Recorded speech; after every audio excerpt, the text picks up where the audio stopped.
Good evening, everyone. Welcome to Family Weekend at American University. We're so glad to have you with us.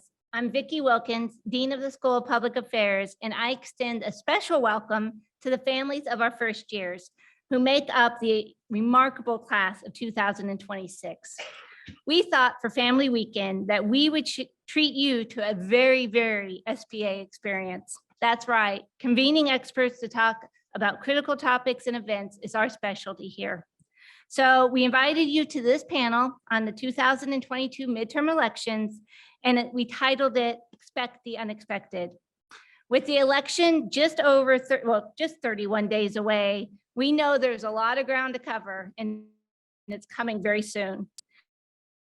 I am enormously proud to be the Dean of the School of Public Affairs here at American University.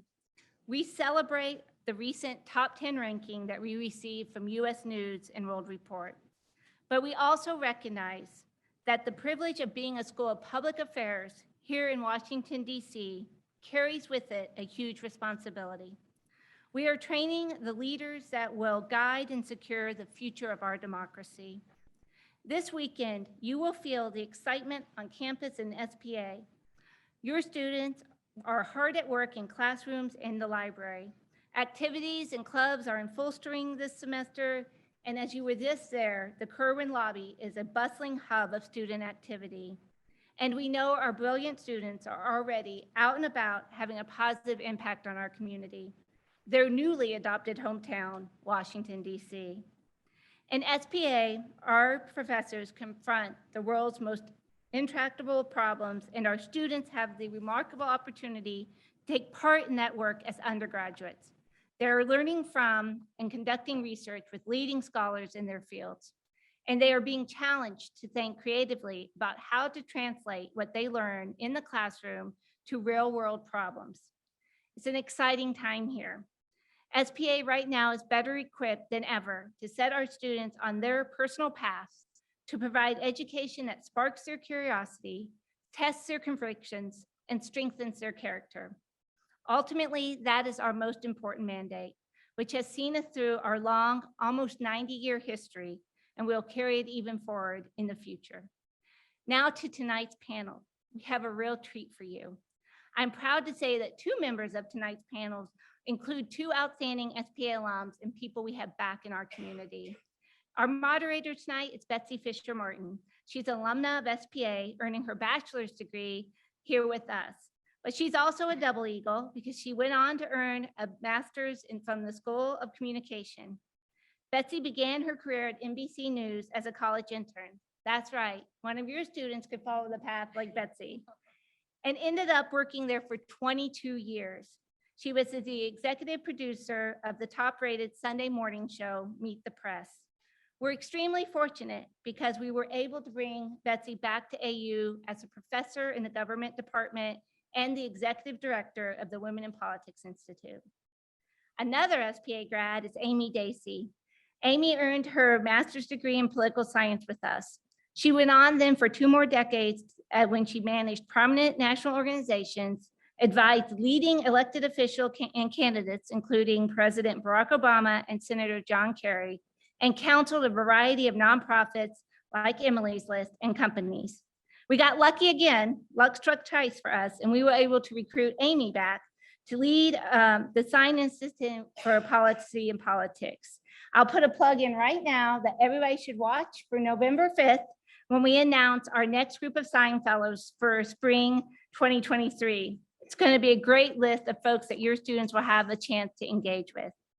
We also welcome Anita Kumar, who serves as Politico's first ever senior editor for standards and ethics.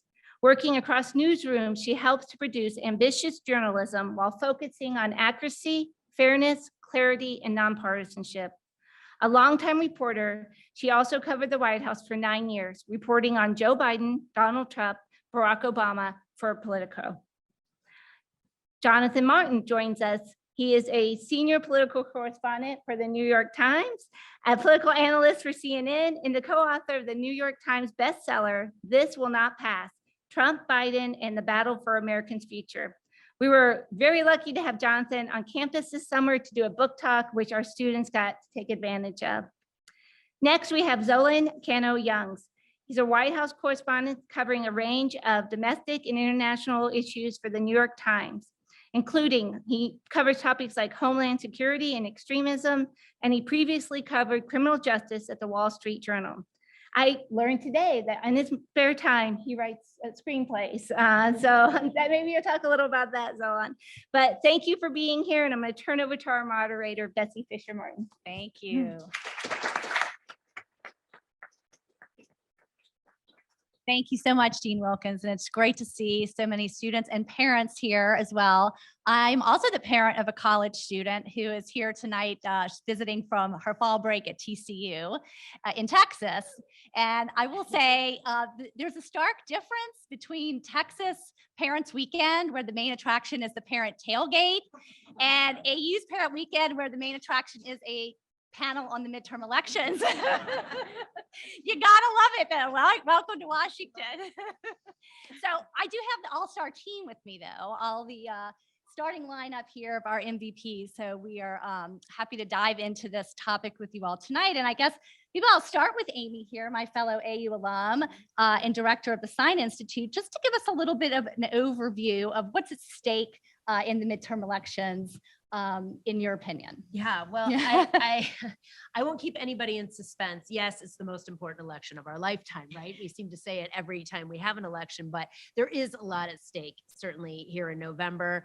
As Dean Wilkins mentioned, elections a mere 31 days away, but voters are voting. I mean, this is happening now in a lot of these communities. And, we do have on the ballot, a Senate that is literally within the margin. You've got a House that could flip to a different party. You've got governor's races across the country, and not to mention 88 of 90 state legislative, chambers on the ballot. And we're not even talking about municipal elections. We've been in an environment where some would argue, what is the Supreme Court deciding that it's affecting us on the policy front versus, what's happening with our legislative chambers. We've had democracy on the ballot in several of our primary races that you've seen. There's this infrastructure within the own, Republican Party that certainly we've got experts on the panel that have spoken in a great deal of length about, like, where is the direction? Where is the post-Trump? Is it a post-Trump, era? We've seen certainly a president whose numbers are not where his party would like them to be, an economy that's, fragile, at best. And then where is our place in the world as we see, major conflicts across the globe and decisions being made by world leaders that will affect us in a lot of ways, and whether that will affect the ballots as well. And then the fragility of how a major, hurricane going through can decimate one of our states in mere days, and how that has an impact. So there's certainly a lot on the ballot. There's a lot of decisions being made. There's certainly a lot at stake. And, I think a lot of eyes will see to be who's going to lead this next conversation about who we are, what we're supposed to be, and what, what decisions are being made on behalf of citizens in their best interests in this environment. Yeah, and with 31 days to go, a lot can happen. That's a long time in politics. Zolan, let me bring you in here, our screenwriter, who also covers Biden. And Amy mentioned, the importance of the president's approval rating and the impact that can have on the election. As you cover him, where does that number need to be in order for Democrats to be successful in the midterms? And sort of what are your observations from your post at the White House?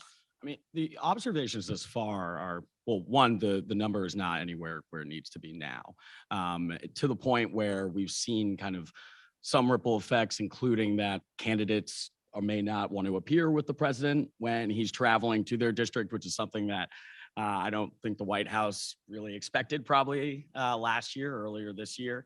You have also Democrats on the Hill who, and candidates as well, that tend to waver when you ask them if he should run for re-election and if he should go stump for different candidates.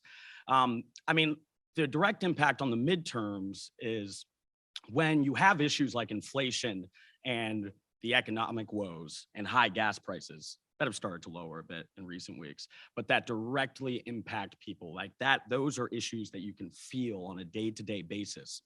it's natural, and history shows that voters tend to associate that, even if it's not directly a result of the administration's policies, they put the blame on the person in power. And the person in power is Biden right now. So as those issues continue to persist, it's going to have a direct connection to his low approval rating at this time. And you're going to see people not only associate that with Biden, but down ballot also other Democrats as well. That's what's causing anxiety in some of these pivotal elections. We ran a story, our colleagues touched on this in a state like Nevada recently, where they followed a coalition, a grassroots coalition, as they went door to door and knocked on different voters who maybe initially in the summer, the White House had hoped would really support Democrats and the administration, especially after the Roe decision. And even that group that Democrats had for years gone to rely on because of changing demographics and even its working class status, very much was saying the issue that matters to me right now, and the thing that I'm the most disappointed with when it comes to the president, is right now the economy and inflation. It really does tend to cast a shadow over some of those other issues as well. So I think all of those really are connected to that low approval rating. Yeah. And there's really doubt, including in the White House, that it's going to raise significantly before the election. Anita, I want to bring you in on this too, because we're talking about issues, and you all have a piece in Politico on the issue of abortion and how Democrats have been able to use that issue with some success so far, and that Republicans are, kind of on the defensive and not really sure how to respond. A lot of candidates running ads on the abortion issue. What's your take on the issue of abortion in this election, and whether it's going to be motivating especially for women voters on the Democratic Party?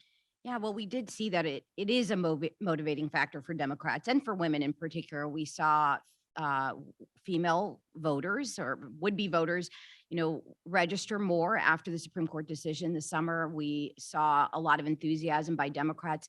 Of course, they opposed this decision, but it was what are using it as something to get people to the polls. But what we have seen is that, it's not quite what it was this summer. So it's gone down a little bit. It's still a factor, but it's one of the factors.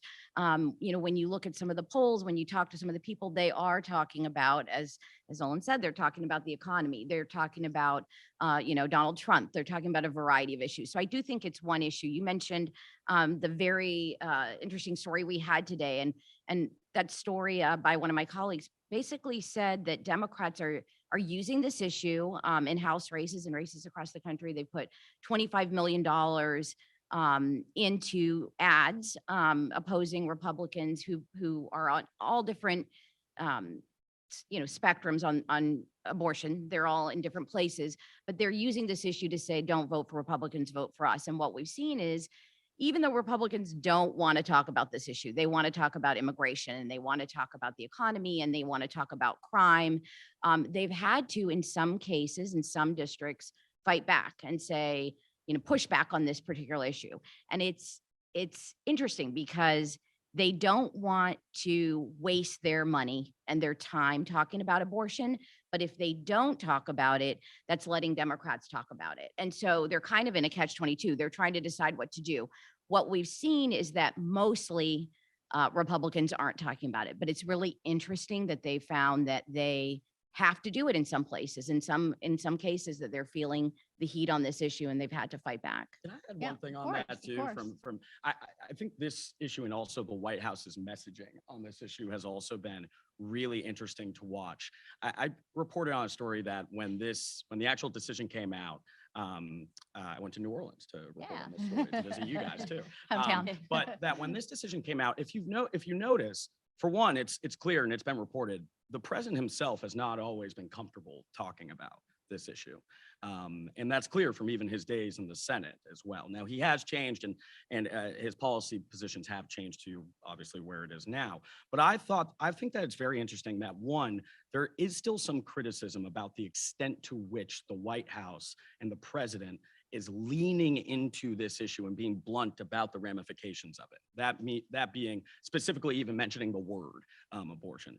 And when I kind of talk to administration officials, their strategy was it wasn't just going to be galvanizing women. It was also going to be galvanizing young voters or voters who might be worried about how this Supreme Court decision might lead to privacy rights and how it may impact gay marriage, and how it may impact mixed race marriage as well. So I think the strategy to try and galvanize a broad coalition of voters, possibly by using broad language and focusing on the loss of a constitutional right, is also something to watch for and see if it really is effective, especially as momentum is now starting to dwindle going to the election. So we've been talking for maybe 20 minutes or so, and we haven't yet mentioned the word Trump, I don't think. I mentioned how it. is that I possible? mentioned Oh, him. did you got, okay, yeah. So Jonathan, on the T word, Trump, the Trump factor in this election. Your timing is impeccable, as always. I don't just say that because you're my wife. I mostly say it because you're my wife. First of all, it's great to be here with you guys. I am a little bit late because I was taking a car up Connecticut Avenue with the one and only Maggie Haberman, my colleague, who I'm sure you all have heard of, who has a new book out about the T word, somebody she's covered for years, and she was going to a signing and a speech at Politics and Prose, which if you haven't been to yet, by the way, folks who don't live here, it's a really good bookstore that's either a long walk or a short drive from AU. And we were talking about the former president in the car. And, since 1934, there have only been 2 midterm elections where the party in power picked up seats in both chambers of Congress. One was at the height of the Depression, FDR's first term in 34, and the other was 2002, George W. Bush's first term in the months after 9/11 and the lead up to the Iraq War. 2 midterms that were extraordinary, very different reasons, but extraordinary times. That led to gains for the party in power. Almost always the party that's out of power gains seats in midterm elections because there tends to be a backlash, or at least an itch with the party in power. What makes this midterm so interesting, I don't think it's on the same level as 34, mass unemployment and bread lines. And obviously we have not had a sort of 9/11 level event that has sort of changed things. But it's not a typical midterm because of a couple of issues. One is we're talking about Roe versus Wade, a transformational Supreme Court opinion that came down, which really jolted this election. And the other is the former president. The fact that you have a polarizing, to use our favorite word, polarizing former president who is still front and center has, along with the abortion issue, allowed Democrats to at least make this something less of a referendum. And that's always what the party in power is trying to do in a midterm election, is make it less of a referendum, unless you're FDR, and more of a choice. And by making it more of a choice, you obviously limit the judgment on yourself. And I think that's what Democrats have done to some effect, is they've said, look, maybe you don't like the price at the pump, you don't like the president that much, but this is the alternative over here. The alternative over here ended legal abortion in America, and they're still beholden to a president who you just voted out of the White House and who is still acting recklessly. And I think that has given Democrats at least some hope. And it's given them some hope, not to have a good midterm, but just to have a less bad midterm. And the last thing I'll say is, and this is tied to Trump, the other thing that's helped Democrats beyond the former president still being in the mix and beyond the abortion issue is because the Republican Party is still so beholden to Trump, he effectively elevated a series of candidates, especially in Senate races, who, if we're being generous, are like a C list. These are like replacement level type folks. And again, that's being kind in some cases. Yeah, don't take my word for it. Ask Mitch McConnell his view of the roster of candidates this year. And I think that has made this a better cycle for Democrats. I don't think it's going to help them in the House necessarily, but in the Senate, my goodness, this could have been an election don't you guys agree? Well, the Republicans could have gained 5 Senate seats. And instead, they're struggling to find, at this point, frankly, one pickup. And hoping to hold on to Pennsylvania and then, get a 1-seat majority. God, that's a long way from the start of the year when they were recruiting all these governors to run for the Senate, all of which turned them down. And I think that gets back to the heart of your question, which is the Trump factor, which still looms over the GOP so much, and his endorsements shaped so many of these primaries and has left them with candidates today that are lackluster at best. Amy, let me ask you, because Zolan mentioned younger voters, and you all at the Sine Institute have just done a really interesting new poll of younger voters. Tell us some of those highlights of what you found, and how they're approaching the elections and politics in general. Yeah, no, it was interesting. I really enjoyed the project, and there's certainly materials out there. You can go to our website to learn more, but we actually took and made an advisory group of students on campus to help us even form the instrument, put this together. They helped us the whole way through, because I think there's a lot of assumptions made about this age group that we looked at between 18 and 35. Listen, some of it is, sobering. It's young Americans are generally dissatisfied with our democracy. About half of them say they're very dissatisfied. Young Americans believe politics is controlled by powerful, unaccountable forces. And, they were especially concerned about the role of the Supreme Court. The timing of the poll was certainly around this big decision, so you could see that. But when they think that the Supreme Court is one of our, most prominent policymakers, you have to go back to Government 101 and ask, those questions, what's happening. I think the other thing is, listen, young Americans say their lives have been shaped by gun violence and the pandemic. Like, you can see how these are kind of some of the driving factors, behind this. But I think also they do see, they put trust in community leaders, not politicians or business, leaders. And this is where, like, literally teachers were like the highest and most respected for them. But there are some glimmers of, hope as well. They do think that, voting's an important part of one of the things that they need to be doing. They do think that ways that they can communicate and activate on issues are really important. The other thing that I think is the most exciting for us, and we want to look at further, is that this is also a group that thinks that they can actually come together and help solve these problems in a way. So, for us, it's how do you motivate that sense and that feeling in an election where you're asking them to take part, in a process that they are skeptical about.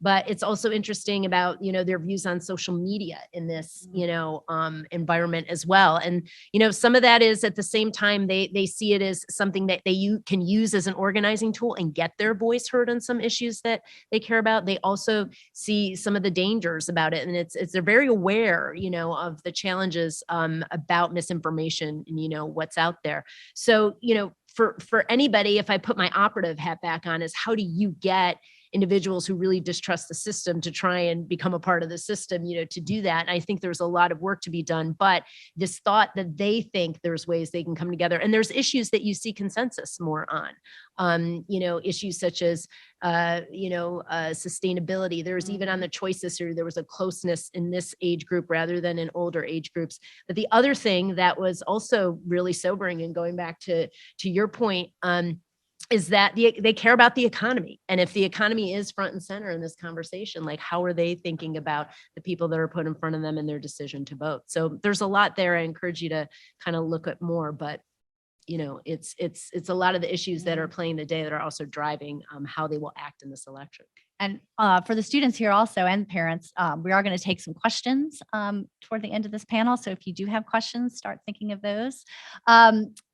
Anita, let me ask you, one thing that kind of broke through this summer were the hearings on January 6th. Give us a sense, and obviously we'll have one more televised hearing, I believe, next week. Give us a sense of the impact of those hearings, politically speaking, and what do we think are going to actually come out of the hearings? Yeah, they just announced that there's going to be another hearing on Thursday. We don't know exactly who's going to be testifying or what that's going to look like. We think it's the last hearing, but we're not exactly sure. They could come up with some more hearings and some more testimony before the election. We are expecting to see a report, possibly referrals to the Department of Justice. I don't think any of that's going to happen before the election. Of course, we always keep talking about election day, and of course, people are already voting, I should say. So, but people were really riveted, I think, to some of those hearings that we saw over these last few months. I think that there are people even in Trump's world, I would say, in orbit, that probably were surprised by some of those pieces. I think it's really, telling when you put it all together, and when you saw sort of some of those videos that they put together, or some of the testimony from some of these even young staffers who I knew covering the Trump White House, who decided to speak up, because that's really been the issue, is who decided to speak up and who didn't. And so, of course, the part I was more fixated on was exactly what was happening in the White House that day, because that was what I was reporting on at the time, trying to figure that out.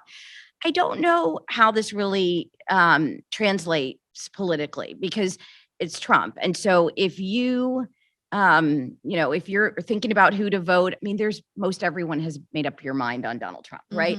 I don't know that that is going to change anyone's mind. I mean, of course, the people that are looking, the people that everybody's after, of course, right, are these independents, these people that are, they do go back and forth. They don't know what to do. They may not vote on, put him aside, put that aside. They're looking at some of the things that impact them. And so, you might find some people that really those hearings resonated with them, because they really did get a bigger picture than they had before. If you'll talk to people on Capitol Hill who lived that day, I mean, it really impacted them, obviously, because they were reliving that day, but they learned a lot from that. And so, we're going to have to see sort of what that turns out to be. And of course, we won't have the results before the election, but I really don't think it's about sort of what that report says, right? It's going to be, when you're seeing that and hearing about that, what is your feeling about that, about impeachment and, January 6th? Right. John, let me bring you in here because you were in the Capitol on January 6th and wrote at length in the book about the experience and your reporting from that day. And there's a story in there, just I think can be weaved in nicely to this panel discussion when we think about Trump and McConnell. We've mentioned McConnell a couple times. And this notion of, Republicans at the time, including Mitch McConnell, thinking that January 6th was probably the end of Trump politically, but that was not to be. Can you just share that brief story? Well, first of all, thank you for the very, very subtle plug for the book. This will not pass. Trump, Biden in the Battle for America's Future, available on Amazon, Barnes & Noble, or over here at Politics and Prose. You can get a signed copy. There's still some there. Would appreciate that. So that was the not subtle plug. No. And the C-SPAN cameras are here. Folks watching on C-SPAN, buy the book. Thank you for C-SPAN. So the 6th was effectively a 2021 version of what Access Hollywood was to 2016, right? There was this thought at the highest levels of the Republican Party of, well, this has got to be it. There's no way he can survive this one. It's all over. And I think that's what we saw in 16 with his comments on Access Hollywood.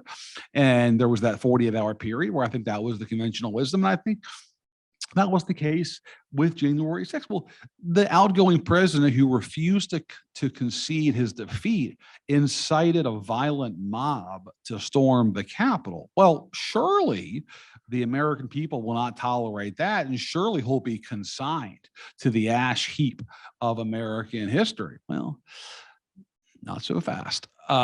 Look, this goes to the heart of the Republican challenge in this period that we're in. Is the Republican leadership is effectively taking their cues from the rank and file of their party. The leaders are bowing to their followers, and it's not much more complicated than that. Look, if Kevin McCarthy thought that tomorrow Donald Trump did not have the clout with the Republican voters any longer, Kevin McCarthy would say, Donald who?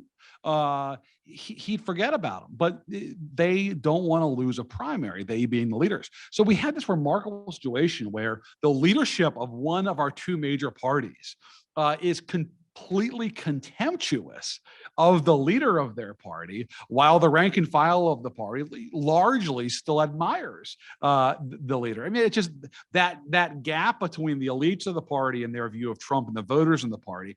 I can't remember a time in American history where you had that divide that was sort of years long in a party. It's just not sustainable. And I think if Trump is the nominee again in 24, it'll cause major fissures in the Republican Party. Just real fast, the night of the 6th, after the Congress reconvened, I had been evacuated with the Senate, and I came back with the Senate when they, of course, were back in the chamber that night to ratify the results of the Electoral College. The Capitol was a mess. It was filthy. There was dirt and grime on the floors. There was blood everywhere. There was trash. It was a total disgrace. And late that night, after the Senate had finished voting, I was still in the Capitol trying to catch some people as they left. And I know where Mitch McConnell typically leaves the Capitol at night, because I know the elevator that he takes down to the first floor. And so at about 1 a.m, I just stood down there and on the off chance that he hadn't left yet. And if he hadn't, I'd grab him as he came out off the elevator. And that's precisely what happened at about 1 a.m. on the night of January 6th, or I guess the morning of the 7th at this point. McConnell came out of the elevator, and he actually grabbed me first because he was looking for intelligence. He had been, of course, evacuated to Fort McNair, a nearby military base, and was sort of not aware of some of the politics of what was taking place. And he was curious about the 25th Amendment and was wondering if Trump's cabinet had been talking that day about trying to force Trump from office via the 25th Amendment. So he said to me, he said, "What are you hearing about the 25th Amendment?" In hindsight, what I should have said is, "Well, sir, pick up your cell phone and call your wife because she's in the cabinet and will probably have better insights than I would." I didn't have that kind of a fast reflex. And instead, I just passed on what I had heard, some sort of intel and some chatter from the Capitol. But I wasn't going to let him get away without asking him a question. And so I said, "Senator, how do you feel?" And I asked him that because the previous 2 days he had seen, he lost his majority in Georgia on the night of January 5th, and they lost those 2 runoff elections. And then, of course, the 6th, his beloved Capitol was ransacked. Pretty tough back-to-back day at the office for Mitch McConnell. And so I said, "How are you feeling?" And he gave me an answer I'll never forget. He said, "I feel exhilarated." I said, "Jesus, how do you feel exhilarated?" And I said, "Well, how so?" And he said, "Trump put a gun to his head, then he pulled the trigger, and now he's totally discredited." And McConnell in that moment was immediately grappling with the politics of what had happened that day and was thinking, like I said earlier, well, there's no way Trump can survive this. And so this is my liberation day. I got 3 judges on the court from Trump. I got a big tax cut. It was pretty humiliating, but it's over now. And I got what I wanted out of him, and now he's gone forever. And we can all move on as a party. That was the mentality late that night of the 6th, was that I don't have to worry about it. And as we sit here a month from the midterm elections, Mitch McConnell may fail to regain the majority, which he desperately wants, because Donald Trump did not lose his clout. He remained the key figure in the party, and he effectively got through all of these candidates who may lose McConnell the majority once again. Well, I know this is a midterm panel, but it wouldn't be a fun political panel if we didn't talk a little bit about 2024. So Zolan, let me start with you on that, because the question that always comes up is Biden, will he run or won't he run? What's your thinking on that? And what's in his head, and who would tap him on the shoulder and say, give me the keys? Yeah. Yeah. Who's the most influential? Yeah. All right. So, I mean, he hasn't taken the official step of actually filing the paperwork, right? And there's FEC regulations with that, what have you. So reason beyond that. The message the White House has put out is that he's fully intent on running again. And they want that out there. They know that it would not exactly signal too much positivity for Dems if you announce that you're not going to run for re-election before the midterms. We're not going to get an official announcement before the election. You and I reported on this for a story that Yeah. not only are they kind of putting out that message, but also you are seeing other signs. The White House is putting resources at the DNC as well, trying to get that revved up. We reported on the fact that he's already had some meetings with some key senators that people might have thought would be contenders in the presidential election. There was the dinner with Bernie Sanders that he had as well, where after Bernie kind of made it clear, I'm not going to run again. So from the people I've talked to, you can expect an official announcement sometime after the election next year. And one of the more influential people when it comes to this decision is Joe Biden. Right. Right. I mean, he is going to be checking in with his family. He's 79 years old and consulting with them about, his future here. But the thing with the president, why the White House is so at times frustrated to get these questions. And what they will often cite is, this is somebody that has wanted this job for a while, right? It's not the first time that he ran for president. And two, to them, this is the person who already beat Trump, right? And to now come in and get questions of, are you going to step down? And will that be for the good of the party? And there are some that have, those whispers have grown louder from members of the Democratic Party saying you should open new opportunity for a new generation to come in that can possibly galvanize a younger base, diverse base of voters. If you ask the White House and the president, they're saying, we just got here. We just had this summer where we passed all of this legislation.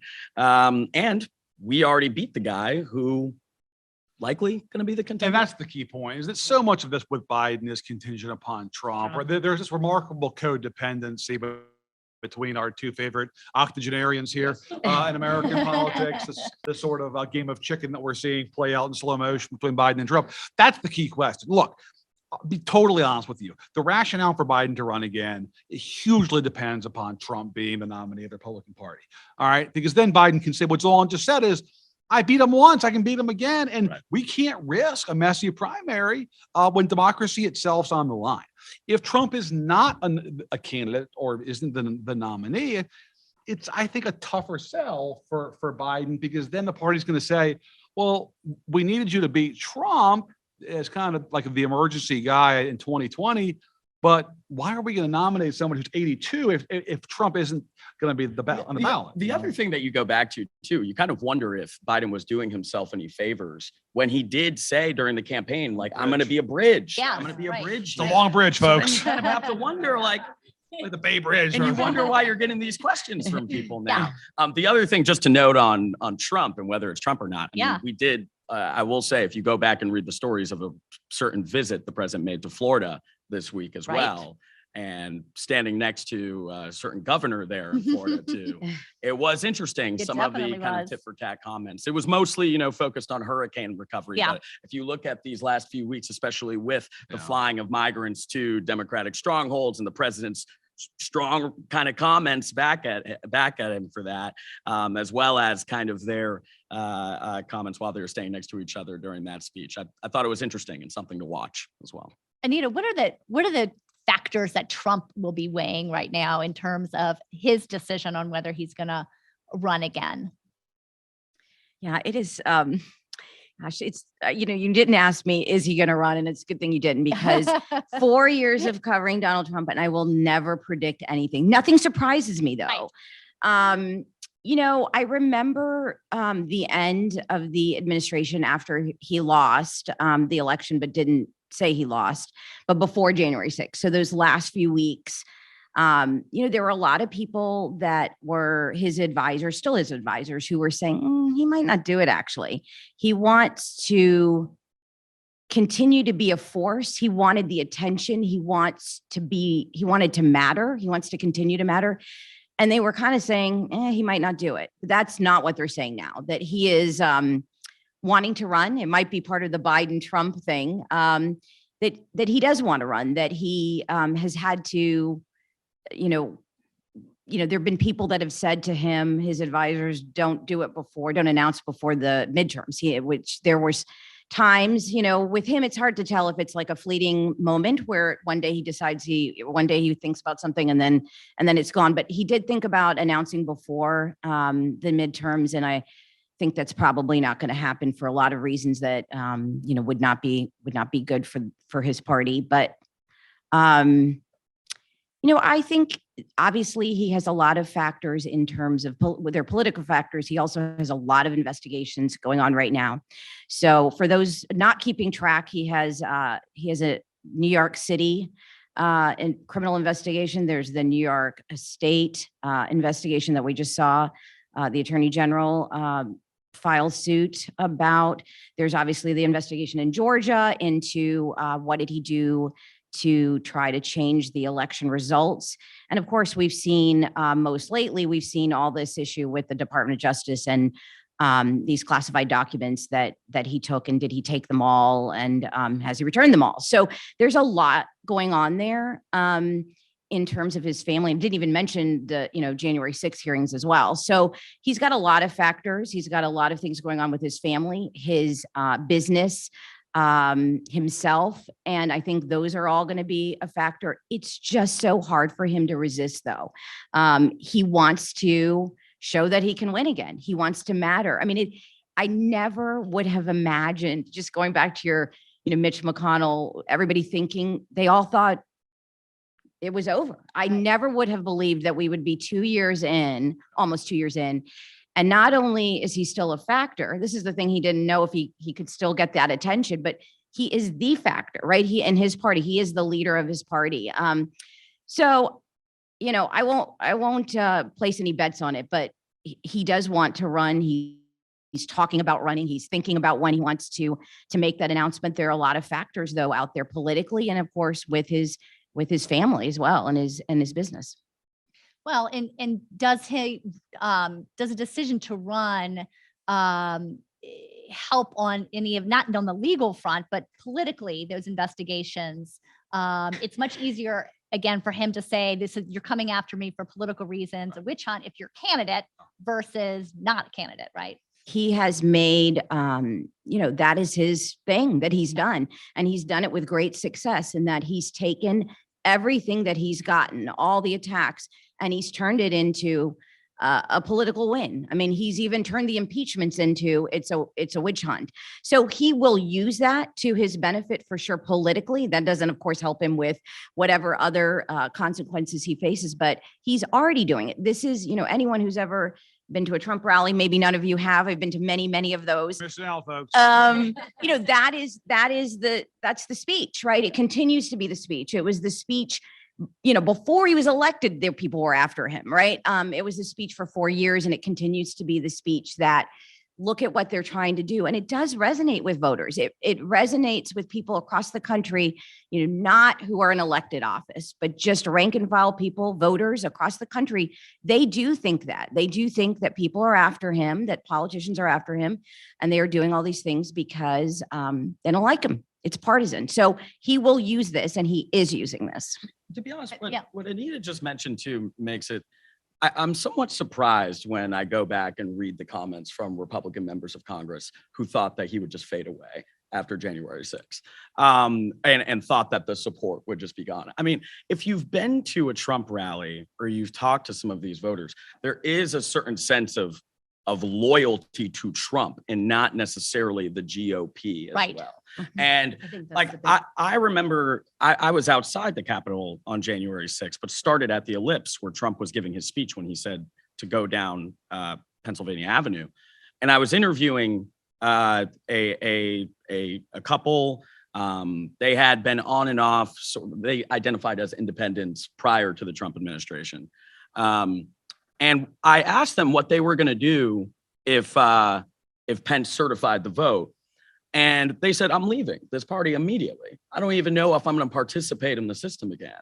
That's one anecdote, but that is a kind of sentiment that I've heard at least over and over again in reporting. So it does surprise me that, I mean, obviously that day was, a tragedy and extraordinary in terms of what happened. But I'm still somewhat surprised when I go back and read statements of basically thinking that he would just go away. And Amy, in many ways, there are two factions of the Republican Party. Yeah, end of and the this day. is the interesting part, because first of all, Trump doesn't want to exist in a post-presidential world, Right, right? Like, right. so to him, he's not. And this is, again, these are ways to not do that. I mean, presidential primaries it's more chess than it is checkers, right? A lot of things have to happen, but I think it speaks more widely to a systemic issue in this country with where are our party politics going? We are, for all intents and purposes, a two-party system, but yet when you see what's happening in these parties, is smaller and smaller amounts of people are identifying with parties and voting in primaries, and then you're getting more sometimes extreme candidates, on both of these, and they're getting through the primary, and then people aren't happy when it comes to a general.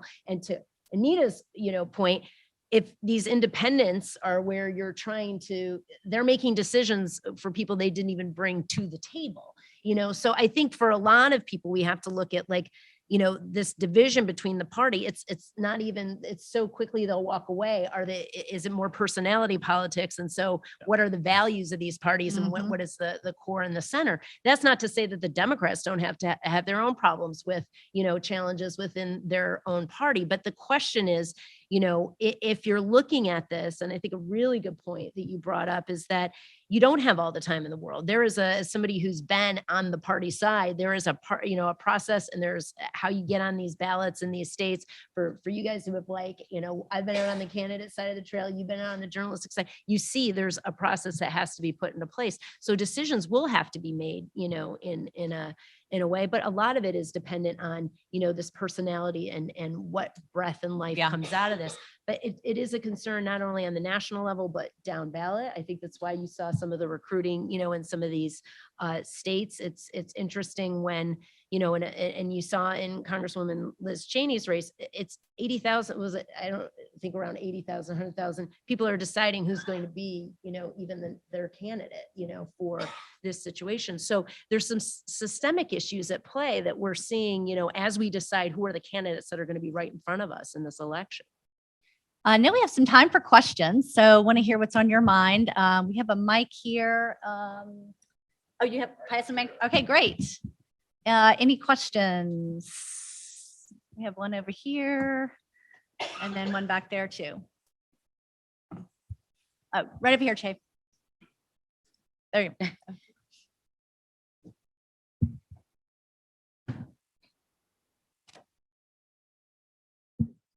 Hi, my name is Ben. I'm a freshman here at the School of Political Affairs. With the Where are you, midterms Ben? coming I up. can't see you. Stand up. Hi. With the midterms coming up so close, you guys had mentioned, I think it was Zolan, that many candidates were actually worried to be in the same location as President Biden. Since his approval ratings were not up to the Democratic likings, there were worries, like you said, that it would be reflected in the midterms. Also recently, President Biden actually pardoned a lot of anyone with a federal offense for marijuana, which was received extremely well by the press and the public. So my question to you would be, words. Do you think he's doing these actions on purpose to try and clean this close to the midterms to try and clean up his image for many of these candidates and the Democratic Party as a whole? That's a great question. I mean, I reported on that story when the news broke yesterday on the pardons, and I was having a conversation with somebody while reporting on it, and they actually what got brought up was the criticism against the Obama administration come around the midterms, and how one knock was that they were not focused enough on almost providing lobbying, if you will, certain kind of policy wins, quote unquote, that candidates could kind of talk about. I don't think it's a coincidence that Fetterman has really been pressing for something along these actions. I don't think it's a coincidence. It was reported, I think Politico reported it as well first, that Fetterman talked with Biden yesterday when the announcement was coming. So I definitely think there's a political sort of There's focus gambling in the casino, it turns out. And I would also Shocking to put hear that. student loan Student relief loans, yeah, as I was gonna well say to student that loans as well. well. I think student loan relief is something also to try and give Dems who are running these elections something to point to.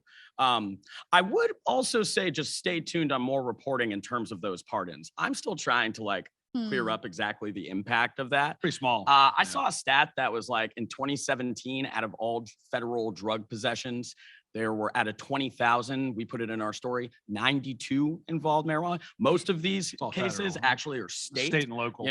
rather than federal. So Only because you said it was received well by the press. I would note those Yeah. caveats. Yeah. Yeah, Democrats typically have a mobilization problem, and midterm elections, they're younger and more sporadic voters tend to not show up for non-presidential years. And so I think whether it's student loan relief or it's the marijuana step he took this week, yes, obviously there's a political consideration that's being given and how this can help the party in the midterms get voters more supportive of Democratic The candidates. thing that you hear them talk about the most, though, is low gas prices. Like low gas prices is the thing that people feel immediately. So the OPEC thing was So- such a huge deal. this Yeah. week, Right, right. Yeah, That and, news and is if you're at one huge. of the candidate committees and you're trying to help figure out, for these races, a lot of times you want to localize these races and not make this a national. Because if you're sitting there, like, how do you solve inflation as a local candidate? Like, I mean, there's things that, but what are the things that you can do on the local level? So if you're sitting there and, you don't want to be attached to an administration that's having those economic challenges, you don't want to be attached to a leadership like, with Pelosi for whatever reason, like, how do you localize that race? And that's the challenge sometimes with, midterm elections too. Because, they're always nationalized during a presidential year, but like in these midterms, it's how do you kind of change that narrative?